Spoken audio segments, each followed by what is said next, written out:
Hello friends, welcome to Daily Sourdough. Don't you just love Thanksgiving and all those yummy leftovers?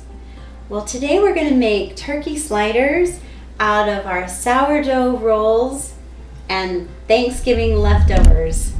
So you have your yummy, soft sourdough roll. So easy to make a quick lunch with all of your Thanksgiving leftovers.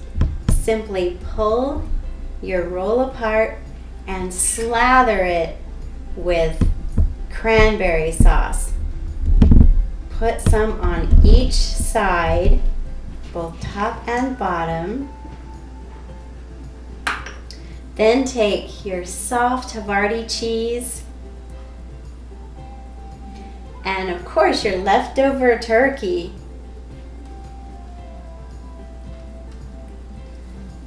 There you have it. Delicious lunch for all your company who still wants to enjoy your Thanksgiving dinner. So enjoy, eat up, use all those yummy rolls you made the other day. Thanksgiving is my very favorite holiday. The food is delicious.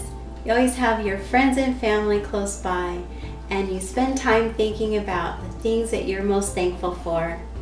One of the things I'm so thankful for are all of your kind comments. I'm just amazed at how kind and thoughtful all of you are. Thank you so much for being part of my life. And stay tuned for more holiday baking on Daily Sourdough.